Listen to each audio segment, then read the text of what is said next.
All right, let's call the meeting to order. This is the Criminal Justice Coordinating Committee meeting. Madam Clerk, are we in compliance with open meeting laws? We are. All rise for the pledge. Pledge allegiance to the flag of the United States of America, and to the republic for which it stands, one nation, under God, indivisible, with liberty and justice for all. Which. All right, sent out a meeting agenda. It's been approved, so we're going to move forward. Public comments. Is there anybody? Do we have anybody here virtually? I think we have one. Well, we have Jeff Schley and then we have Linda appearing as an attendee. Do we have anybody here who's not on the agenda who wishes to address the committee? Hearing done, moving on to the next one. We have the minutes from the February CJCC meeting that have been presented to the group.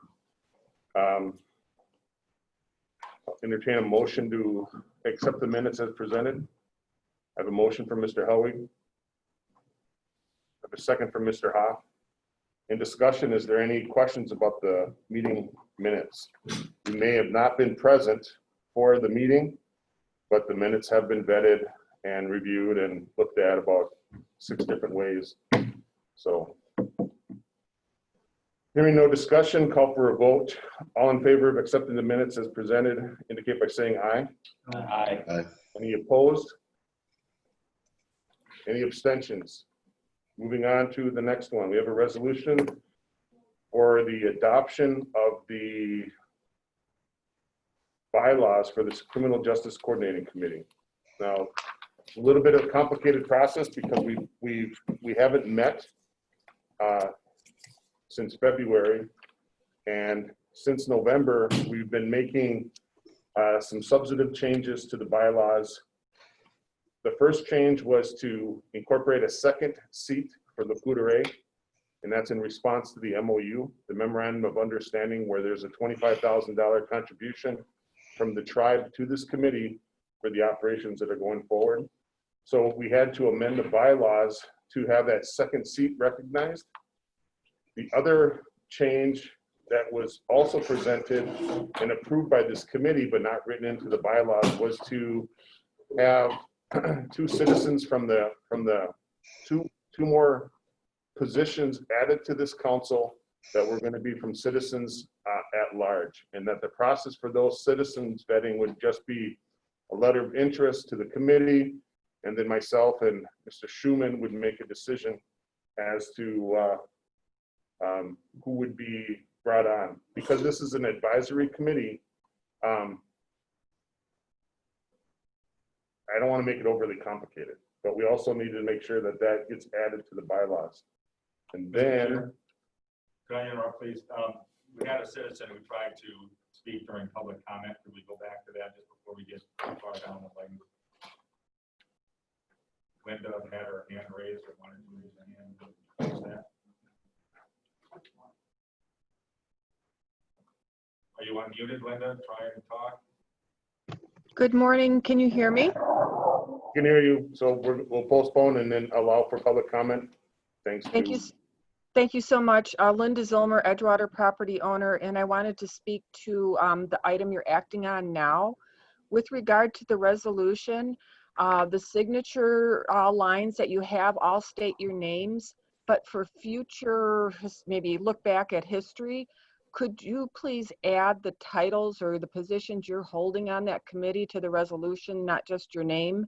And also, I appreciate you explaining the background on these bylaws to folks, and maybe there can be some discussion on why this is ad hoc and not a standing committee, why the chair does not have a vote, and some of those things that are maybe unusual compared to other standing committees in the county. Thank you.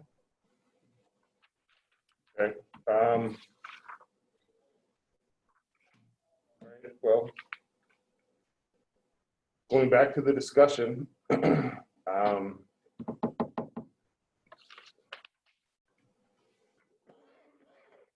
resolution to adopt the amendment to the Criminal Justice Coordinating Committee bylaws. What are we adding? Requires 2 board members, operational aspects of the CJCC.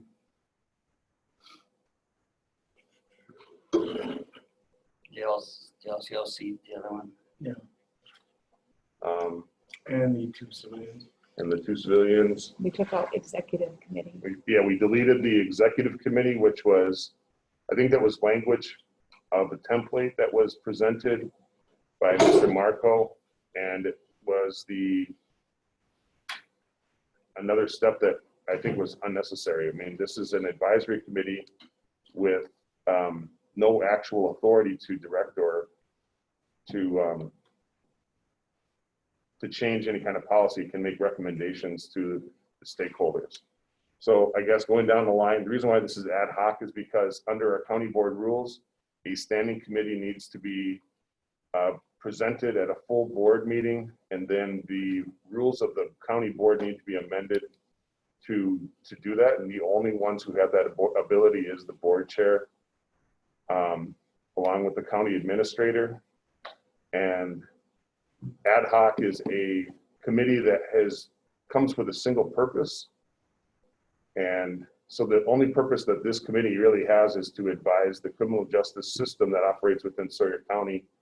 And otherwise, the public safety component is that committee already exists. And so this serves as a subcommittee of public safety with 1 at-large board member appointed, which is Mr. Helwig. And then the tribe has 2. And then we have the various aspects. We have law enforcement, the district attorney, public defender, corrections, jail. We have Miss McNamer. You don't even get a title. You're just like Jordan, like the name. What else do we have? We have the county administrator. Are you a member of the committee? Do you want to be a member of the committee? And so those are so that they represent their entities with a vote to speak to that. So I think that, I don't know if that addresses questions. As for the chair's vote, usually in a parliamentary procedure, the chair is the one who presides over a meeting. And it's not that they don't have a vote, their vote's not needed unless it does something to substantially address the issue. So that means if there's a tie, the chair's vote would be recorded. If there's no need for a recorded vote, we just participate. So, all right, well, that's about 10,000 more words than I wanted on the topic. So we have the issue before us is a resolution to amend the bylaws, and the bylaws are presented with those changes. Is there any questions from the committee regarding these changes to the bylaws?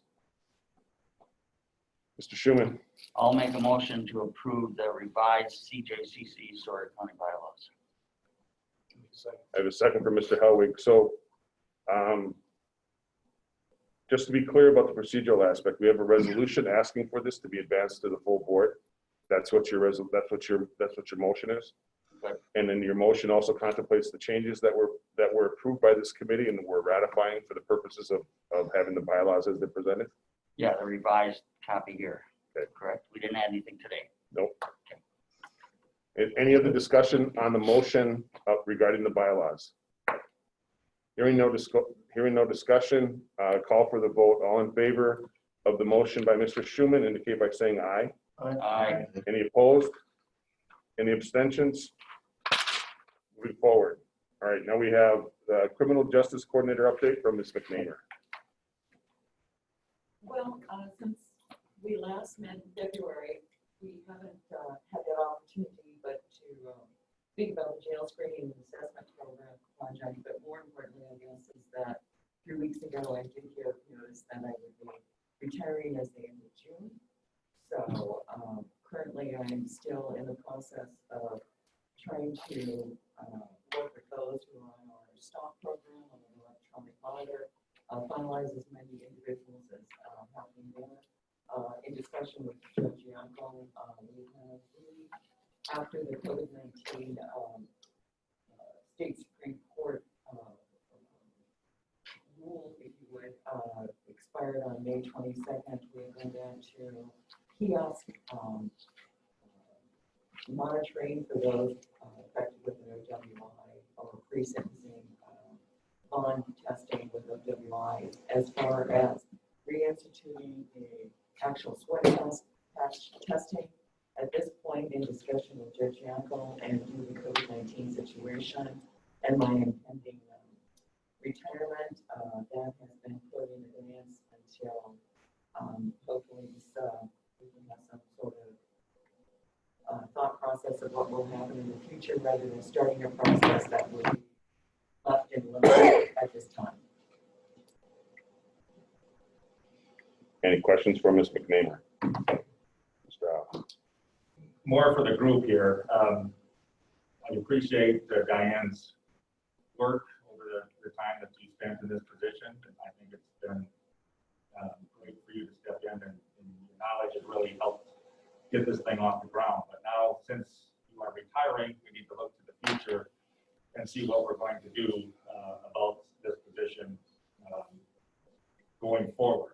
And part of that, we just approved some new bylaws, which states, some procedural and purpose things about this committee. But in order to take the next step and what we want that position to do and be, depends on this group and the participation of this group. We just passed bylaws that said that we are the participants of this task, which has been given to us by public health and public safety through action that they took to set up this committee. So what are we going to do going forward? What do we want this position to do before we hire a person? I think it's very incumbent upon us to figure out how that position is going to be used. How does it affect the court operations, law enforcement, the public health aspect of it? What is going to be our concentration? How are we going to move forward? And I think we've kind of stumbled over the last few months. We haven't really made progress.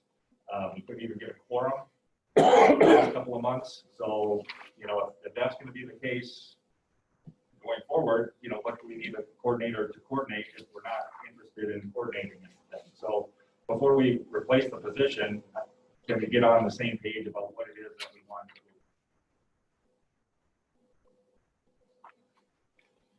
do? Any other comments? Mr. Schuman and then Mr. Howitt. Ms. McNamara, I'm sorry to hear you're leaving.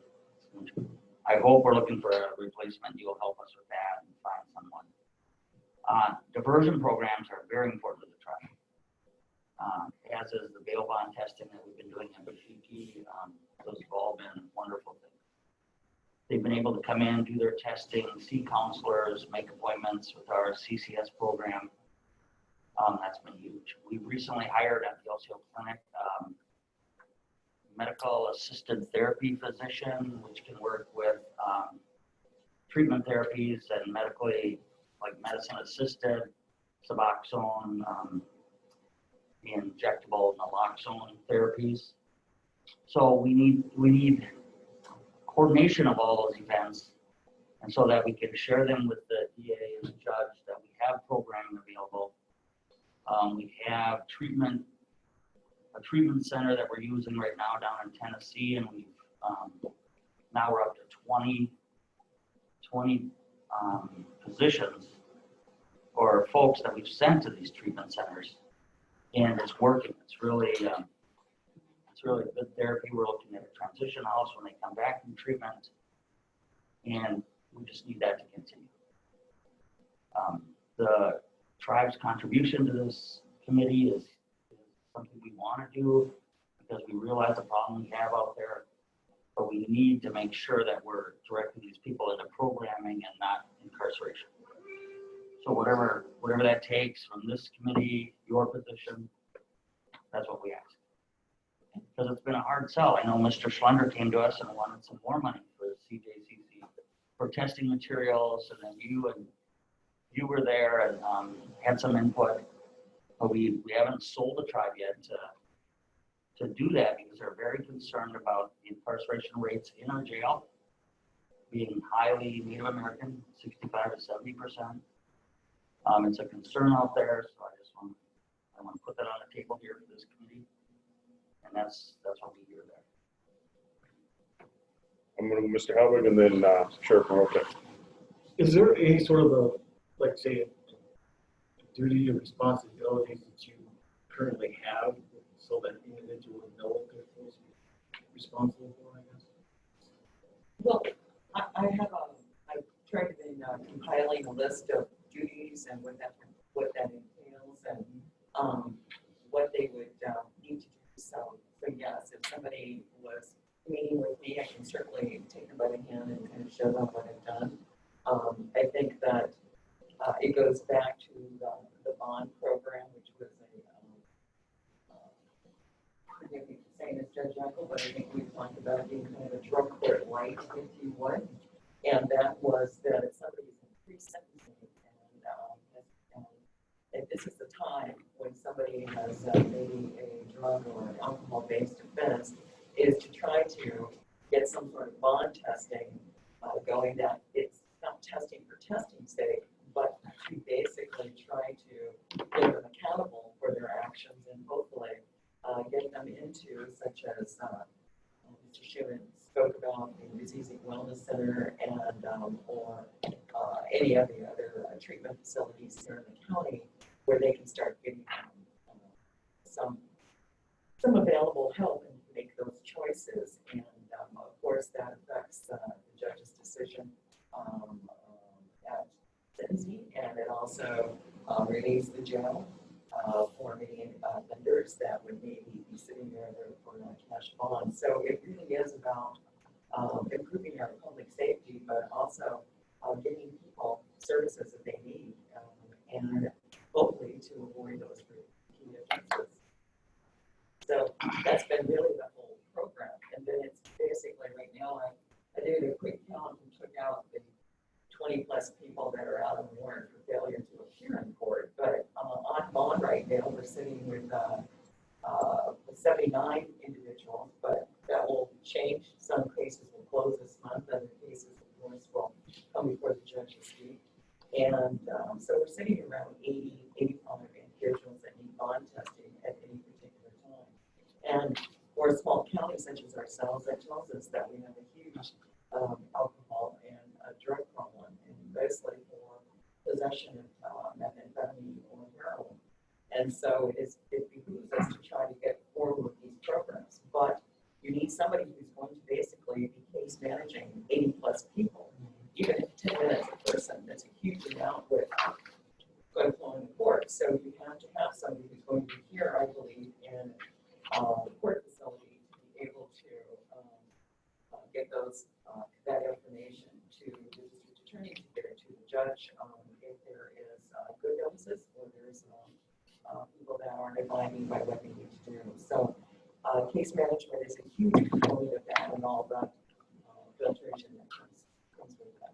So one of the things I'm just going to jump in, because we have people on the line, I need people to kind of reach down and say it with meaning, because some people can't or have a hard time hearing what's being said in the room. So speak a little louder, please. Oh, I'm sorry.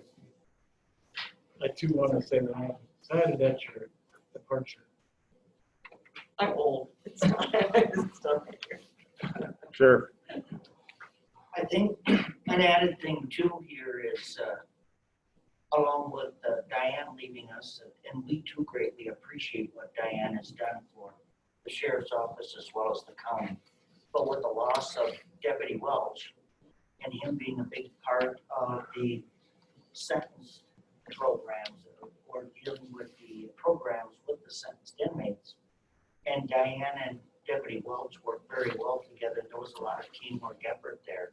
So we are going to be moving forward, coming up with a plan as far as what's going to happen in our agency as well.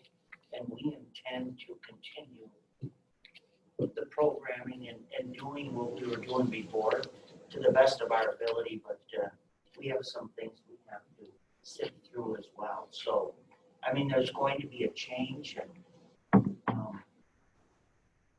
on who does it, how it's done because of that. But our plan is to keep things moving forward as they were, and if anything, for change, hopefully for the better. But we have a big void to fill. So the question that's been in front of this committee that's raised from Mr. Hoff is, are we committed to having this committee going forward? I know that there's some byproducts that are important, you know, the bond testing, and I don't disagree with drug court light. I think it's not drug court light, though. I think it's actually Sawyer County's attempt to address what is a drug epidemic. I mean, an alcohol epidemic, and it helps get people services at the front end of their issues rather than waiting until they're adjudicated and tail end of that. And I think that outdated model is not applicable for what we have in terms of the crisis that we have. Second, I am also sad and shocked actually that Diane is stepping down and trying to have a life outside of Sawyer County. So I really commend you for your work. And so, part of me is glad that you're doing that, and part of me is nervous because the participation of this committee has been, you know, shaky, because it's hard for us to take time out of our schedules to come in and meet and talk about things that you're working on, and because we have so many different things that pull us in so many different directions, it's hard to take that 45 minutes or an hour. I mean, I didn't even want to do bylaws, but we have to because we got procedural aspects that we have to do. And then the other one is the financial commitment. So the county has budgeted $50,000 for this, with $25,000 coming from the tribe. And on our discussions that we had in November, we were already over budget in terms of what the bond testing was, and the testing. And we had to modify the testing because we had people that were able to avoid it. And, you know, and it's for voluntary function, and then to subvert that voluntary function, it's not logical, but we need this component because I think it helps it adds to public safety. We do have a jail population, which I think is not directly correlated to the mission of this, but it is it is something that will be impacted, that gives us a conversation to have, you know, regarding that. Because I think there's other factors that are in place that leads to the jail population. So we have to look at the budget. And if we're gonna do this, we gotta do it correctly. We can't do half measures, which is what we're trying to do right now, because we have, you know, crushing financial concerns. We've got pandemic concerns now. We've got meth and drugs and addiction issues. And then we've got, you know, we're about to have a depressed economy that's going to also adversely affect, and so unemployment and tourism and all that other things that come from that.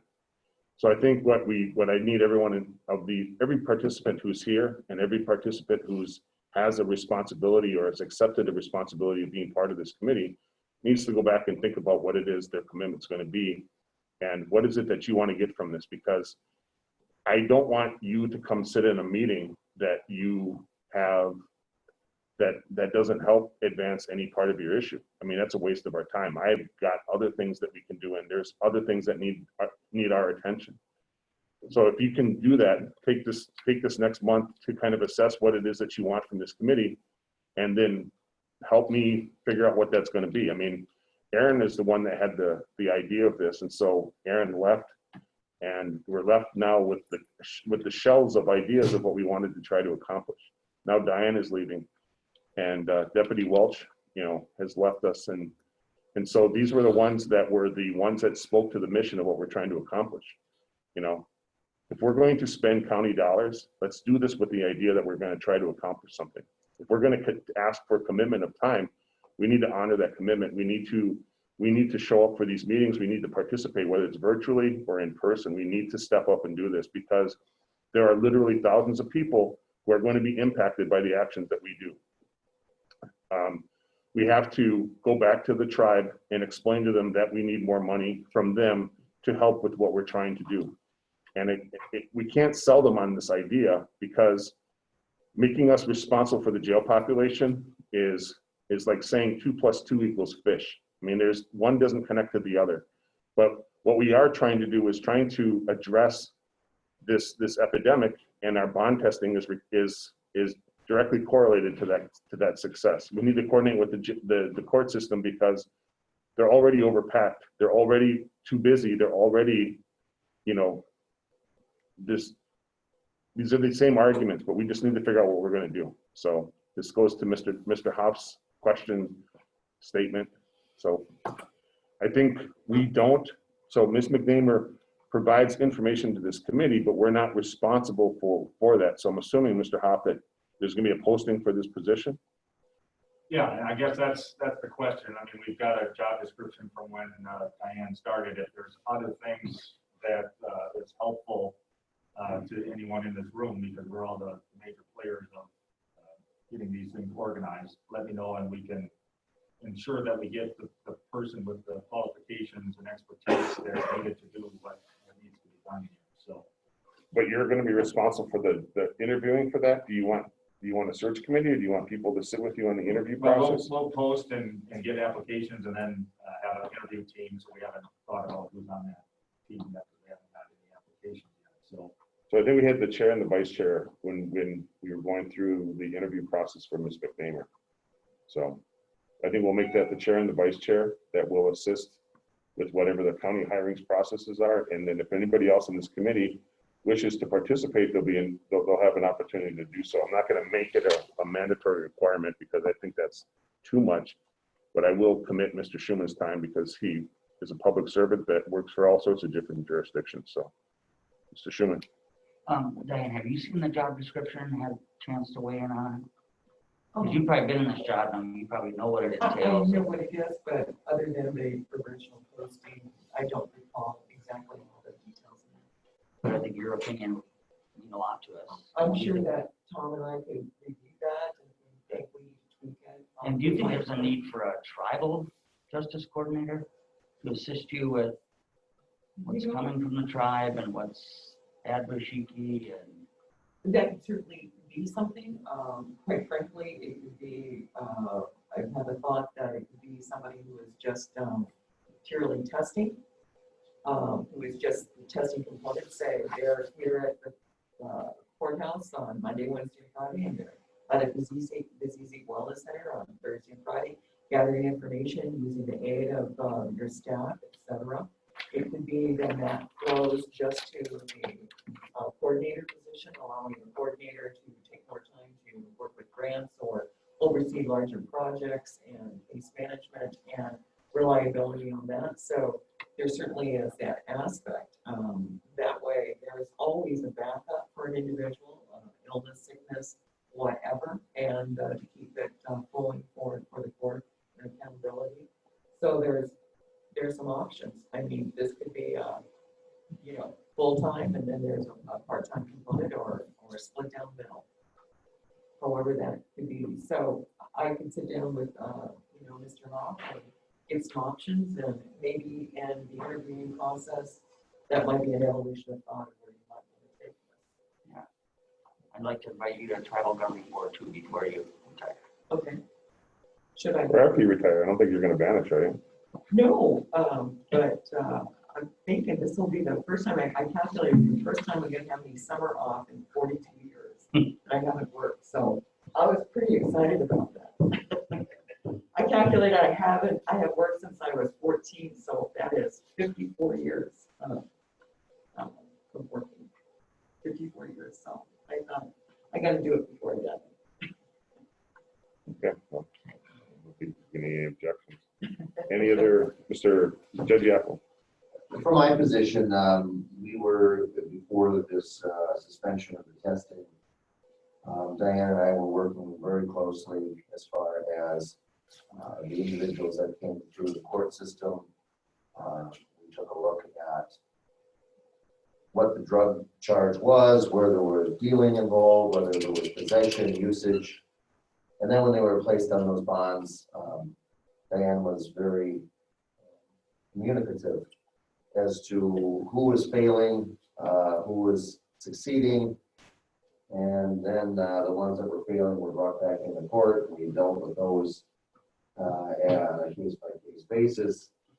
So everything that was being talked about here with the tribal involvement, the county involvement, I think is all positive. The more resources that can be thrown at treatment and testing is all good, and I embrace all of that. The only thing that I would just simply ask is that however going forward this re-engaging of the testing looks, that we have that cooperation, and because what really worked was making sure that I was getting the information necessary. Whether Diane agreed with what I was doing or not, she was providing me the information, and then I had to make the decision. As long as that component is still there, whatever we create, whatever it looks like, I think is going to be positive. But just as long as there's that communication involved, because of those that I'm flying blind, and then I have to do what I think is best without that information.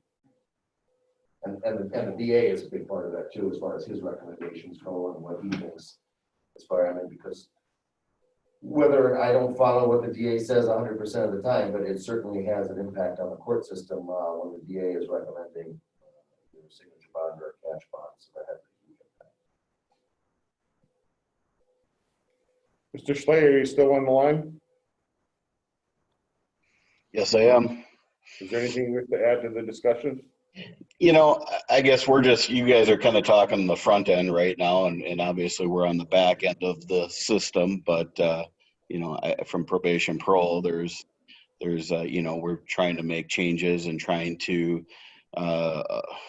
not utilize incarceration as much, and it's been a unique time for us right now. We're not doing any testing right now, which is probably not good, and services have been limited, but I guess what I'd like to see maybe is us being able to not only, you know, get the treatment early, but then maybe get some people out, find a way to get people out of the system instead of utilizing probation to just watch. There are certain people that are lower risk that, you know, that we get through the door that are, you know, just kind of utilizing the resources, but probably not in need of our services. So that's something that I'd like to look at, I guess, as we move forward.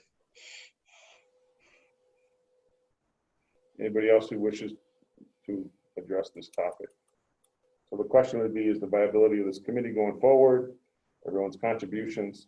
I want to say that we have made we've gotten some work done. I mean, we got our ordinance schedule that was put in place that allows for clear discretion for officers when it comes out to charging. The bond testing was pre-existing, but I think it's been strengthened with the participation of the CJCC. We've proliferated it to incorporate testing at the tribal site. We have addressed the jail population, but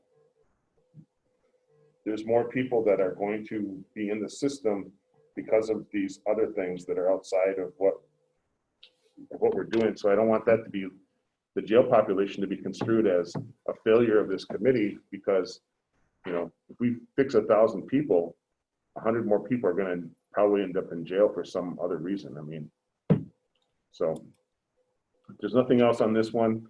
I think we're going to deny your retirement request and just go forward. I mean,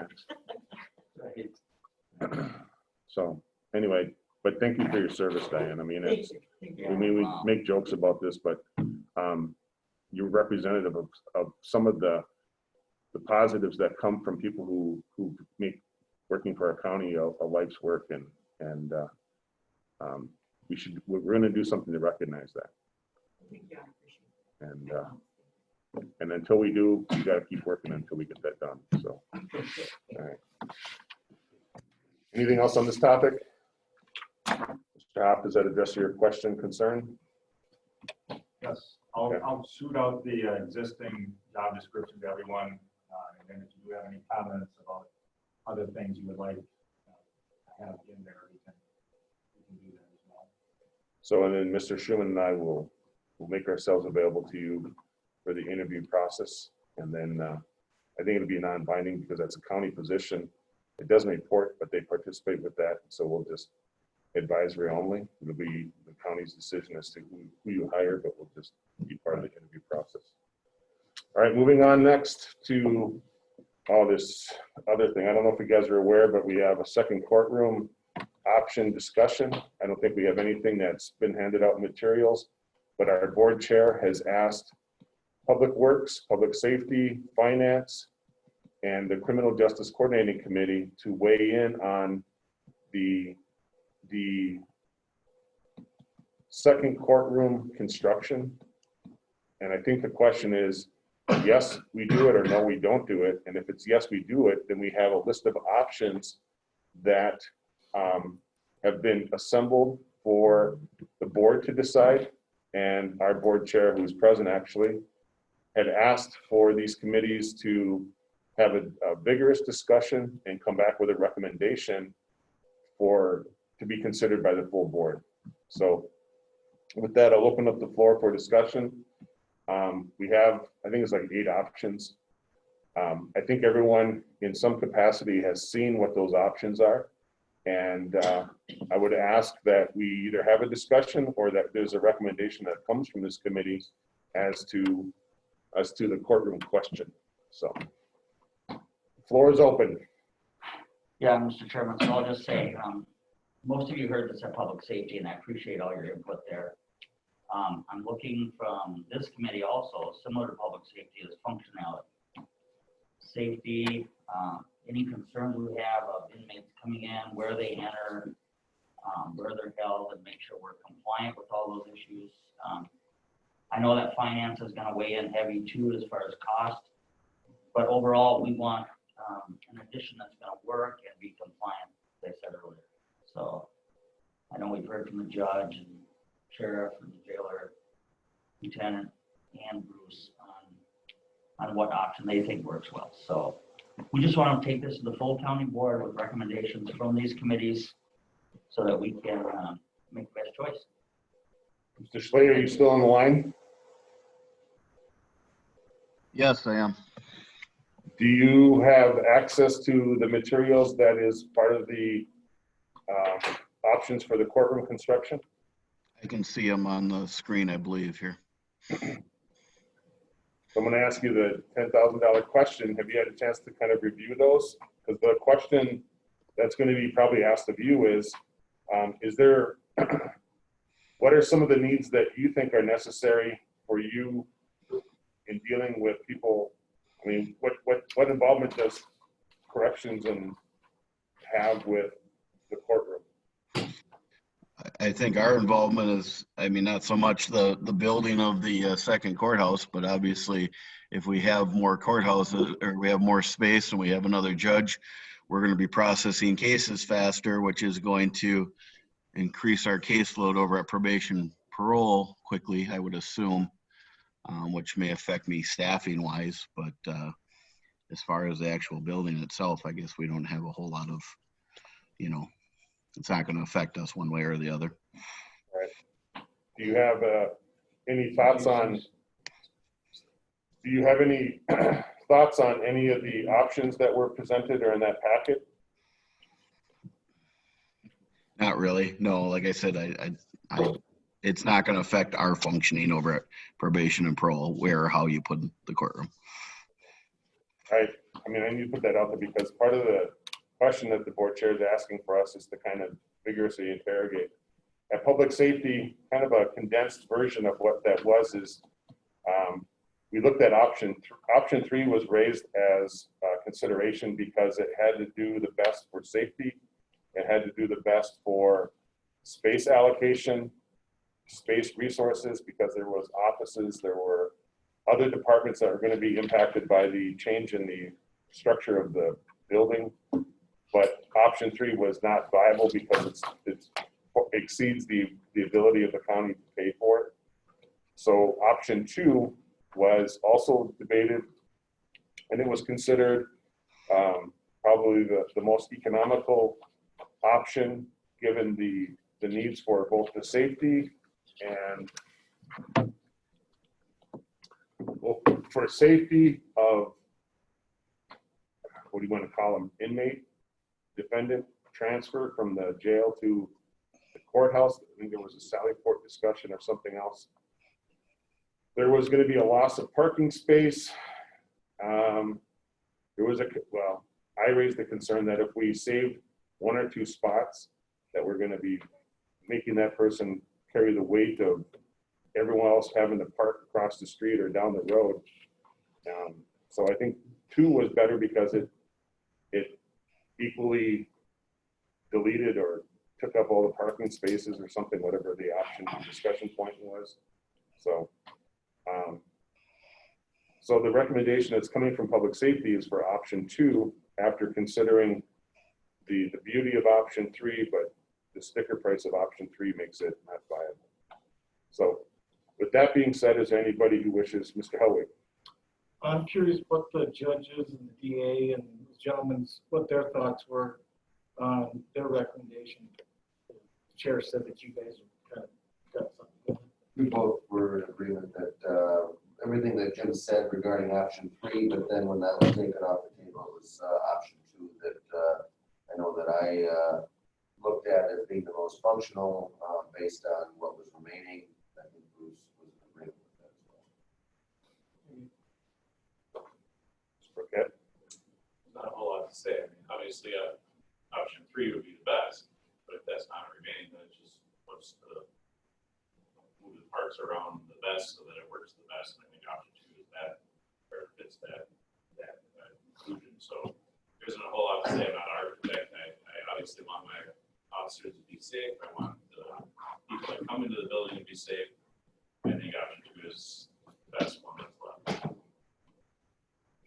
Yeah, well, I guess I think that this needs to be brought up. I mean, not to try and change option 2, but I think that it keeps, after the public safety meeting, what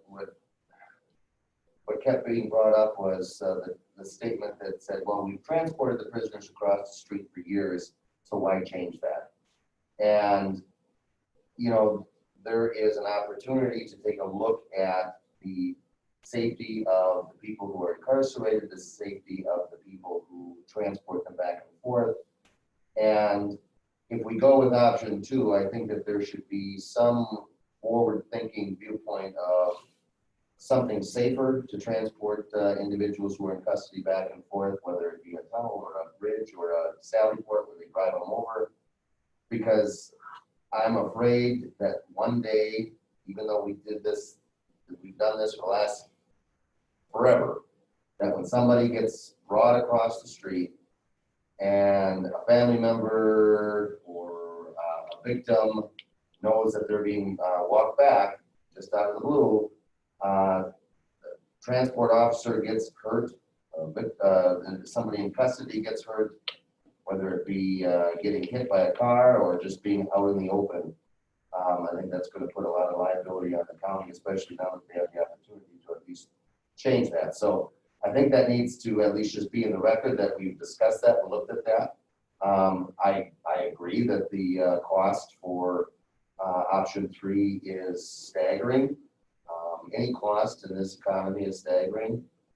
So I think that I'm not saying that the county is wrong by going with option 2. I just think that we should at least be aware of that danger out there that is continuing and it's ongoing. We've been lucky up to this point. Hopefully nothing will happen in the future. And I think the jail takes all the steps that they possibly can to make it as safe as possible. When there's a high profile case or somebody that there have been threats, they, I think, do a very adequate job of making sure that they're safe. But it's always the ones that you don't expect that are the most dangerous. So that's all I have to say. Mr. Hellwig? So how did it come about that number 3 was totally taken off? Price tag. I think it's like 3 times the cost of what any other options. Yeah, it's 13 million. Mr. Hoff? Yeah, you know, all of the options in front of you, including number 3, you know, are included in here, and the board can do whatever they wish. I think option 2 puts both courtrooms together with a common court area that's secure. Those are all good things. The 3-way separation that you talk about. We do lose parking spaces under that scenario. That was a concern with some people. Another option was to put the court in the area where the treasurer, register of deeds are. That also creates a sally port in between the courtroom and that area now, which, you know, that was included in that plan. And if we went that route, there was kind of a hybrid solution where we could also do the addition across from zoning and land, which would create a corridor where all the county functions are happening in one area of the building, and then the court stuff is still in another area. So, and that solution also had the sally port in between, and then didn't lose parking spaces. So I think it's important, out of all those options, from my perspective, that all the court functions are on that end of the building, close to the jail, including the sally ports. And I think the other options don't work for one reason or another. And I think the board's heading in the right direction, and there's a couple options that are working. Mr. Schuman and then Mr. Schuman. Okay. Yeah, Tom, you and Mr. Kane have been discussing this. What is this, 4B, like a hybrid 4B? But kind of, yeah, either 4, 4A or 4B. I guess we just need that identified, that option, because Mr. Kane spoke highly of that, and I know you have. I think 4A. 4A. Yep, and then you know, kind of building out across from zoning land as suggested in number 5, which was for the court, but we build out there for the apartments. You know, then it's keeping the courts together with the sally ports. And I think we got a price on that too. So it's all of those were in the $5 million range. And then item number 3 was the $15 million range. Coordinates everything on that side of the street. Sure. I think with the plan, that the scheme 2 there, keeping the courts on that side is going to be very beneficial for us. It'd be nice to look at, as the judge mentioned, having an underground passage eventually, you know, working with the city. I know there's a lot of utilities on 5th Street. That's been an issue in the past. One additional advantage too is if the court is on this side, it does give, you know, when we look down the road for future growth and expansion, if the jail ever did need to be expanded, it does leave room for that expansion for the jail there, directly attached. So there is a trade-off that way as well. If we could do an underground passage, I mean, that would be ideal. With the sally port there, you're gonna need anyway, because sometimes there's inmates coming from other counties or hospitals or whatever. So that's important. And then you have both bases covered there for safety of inmates and staff as well. So I think that would be a good goal to look at for the future for the greater good. I mean, we just have to look at the nation right now in terms of the civil unrest to understand why there's a need for protection. I mean, we got people who are arguing for our Second Amendment rights, but we're also in the danger of losing our Fifth Amendment rights. And we're in danger of losing the Sixth and the Seventh Amendment as well. And, you know, right to a fair trial, right to due process. And, you know, when you've got someone that's being walked across the street, you know, if there's people that family there that's protesting, or if there's family there that's trying to be in support, you know, the judge mentioned this, you get jurors that are going to see this, that, you know, how do you isolate and ensure safety and the constitutionality of these operations? So all these are good points, Mr. Schuman. Yep. Tom, I know we talked about this in public safety, but scheme 2, with scheme 2, we lose 26 parking spots out here. So how do we get around that? And where do we have enough room for people using the courthouse to park back there? Because I see scheme 2's got that entrance like right over here. And it's going to take all those parking spots away. What is your plan? What's the alternative to that? Well, we could have employee parking behind the maintenance garage. There's also off-street parking all around the building. You know, employees use those spots now as parking. I think it'd be more important if we lose 26 spots that we reserve those spots for people coming to the courthouse for courthouse business, and employees could either park on the streets or behind the maintenance garage.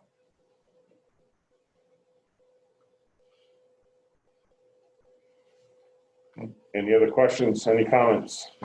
Judge Yackel. Just a clarification, when I was talking about the transport of prisoners, that was, I guess, my concern for law enforcement and the jail. As far as option 2, I recommend that because at least just from the courtroom and the court system, that would be, that's functional. And I think we can make the system work real well there. So that's why I went with 2. It's just, I wanted to raise concern. Anybody else? So is there a recommendation that should come from this committee? Are we in favor of courtroom expansion? Yes. So I have a yes from Mr. Helwig. Judge? Lieutenant? Mr. District Attorney? Yes, within public safety, you already picked an option. So Right. they're a parent committee, right? So we're gonna tell them to do something that they've already done. Well, we've been asked by our board chair for a recommendation from the committee. Well, then let's tell them the same thing. Okay, Sheriff, you're in Yes. favor? Yes. Mr. Chief Deputy? All right, Mr. Hoff? So is there an option that this committee would be looking to endorse above all others? Speak now or forever hold your peace. I guess I'll move to recommend option 2 to the full county board. I have a motion from from Judge Yapple. I have a second from Mr. Helwig. Or Mr. Johnson down there something. Bennett, you're the second. So in discussion on the motion for option 2, does anybody have anything they wish to add to that? Mr. Slade, do you have anything you wish to add? Nope. Hearing no more discussion, call for the vote. All in favor of the motion of advancing the second option to the board chair for consideration, indicate by saying aye. Aye. Any opposed? Any abstentions? Motion carries. That concludes our agenda, gentlemen. We'll be in, oh no, what's the date of the next meeting? If there's any way in God's earth that we cannot have this at 7:30 in the morning, can we explore that? Evening. This is a good time, Mr. Chairman. You and I were right on time, close. So we've been normally coupling this with the economic development. When's that next meeting, Mr. Howe? That's 8:30. July 6th. It's July 6th. Oh, So, the next meeting. so July 6th, any objections to 7:30 on July 6th? Date and time has been set.